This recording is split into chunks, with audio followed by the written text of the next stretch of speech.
और बड़ी खबर इस वक्त झारखंड की राजधानी रांची से, जहां पर बुजुर्ग दंपत्ति की लाठी से पीटकर बेरहमी से हत्या कर दी गई है। घटना बेड़ो थाना क्षेत्र के गोराडीह पतरा टोली गांव की है।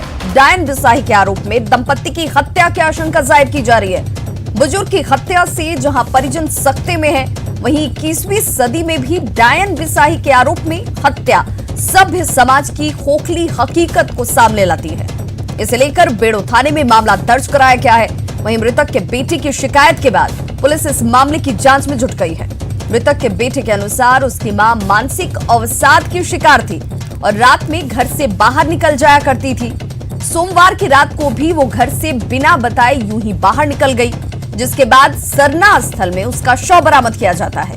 वहीं उसके पिता भी गंभीर रूप से घायल थे, जिसके बाद इलाज के दौरान इनके पिता का भी देहांत हो जाता है, दम वो तोड़ देते हैं।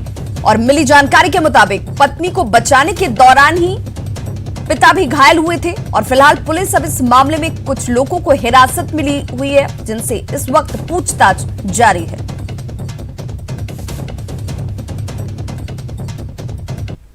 और ऐसे में न्यूज़ 18 सवाल उठाता है कि आखिर कब अंधविश्वास का यह अंधेरा जो है वो छटेगा। 21वीं सदी में भी अंधविश्वास आखिर हावी क्यों है? डायन बिसाही जैसा यह दंश कब खत्म होगा? कब पुलिस की गिरफ्त में दंपत्ति के हत्यारे आएंगे?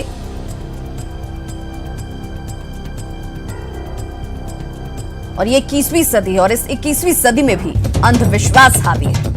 और सहयोगी ओम प्रकाश हमारे साथ इस वक्त फोन लाइन पर ज्यादा जानकारी के साथ जुड़ गए हैं। ओम प्रकाश, इस पूरे घटना में शामिल लोगों को लेकर किसी तरह की कोई कार्रवाई हुई है? किसी की गिरफ्तारी हुई है? जी विवाह, बता दें कि जिस तरह से ये हादसा हुआ है उसके बाद जैसे ही पुलिस को पूरे मामले की जानकारी हुई, वहीं पर फिलहाल पुलिस ने कुछ लोगों को अभी डिटेन किया है और उनसे फिलहाल पूछताछ की जा रही है।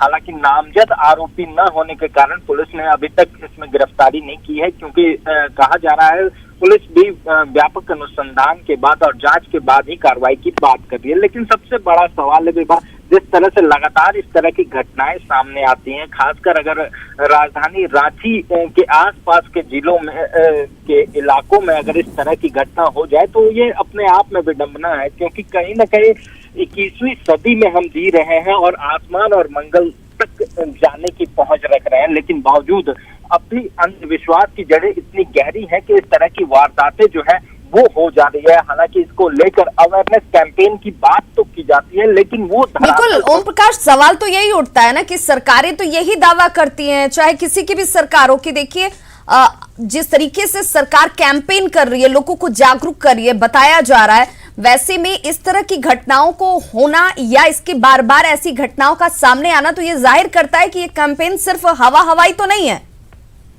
जी सही बात है, क्योंकि जिस तरह से अगर कैंपेन अगर गंभीरता से चलाया जाता और अगर लोगों तक इसकी पहुंच जो है वो बराबर रहती, तो कहीं ना कहीं इस तरह की घटनाओं में कमी आती और इस तरह की घटनाएं हमें सुनने को न मिलती। लेकिन लगातार इस तरह की घटनाएं जो हैं वो सुनने को मिल जाती हैं, तो कहीं ना कहीं कहा जा सकता है साफ तौर से कि अब भी जो है अंधविश्वास की जड़ें काफी गहरी है और उन्हें खत्म करने की जरूरत है। हालांकि आपको बता दें कि ज्यादातर जो इस तरह के मामले होते हैं उसमें कहीं ना कहीं जमीन से जुड़ा हुआ विवाद जो है वो सामने आता है और उसी वजह से इस तरह की हत्याएं जो है वो देखने को मिलती है और सुनने को मिलती है। हो सकता है कि इस घटना के पीछे भी कुछ इस तरह की घटना। बिल्कुल ओम प्रकाश, इसके लिए हालांकि इंतजार करना होगा कि पुलिस अपनी तहकीकात में, छानबीन में और पूछताछ में क्या सामने लाती है। बहुत बहुत शुक्रिया तमाम जानकारी के लिए।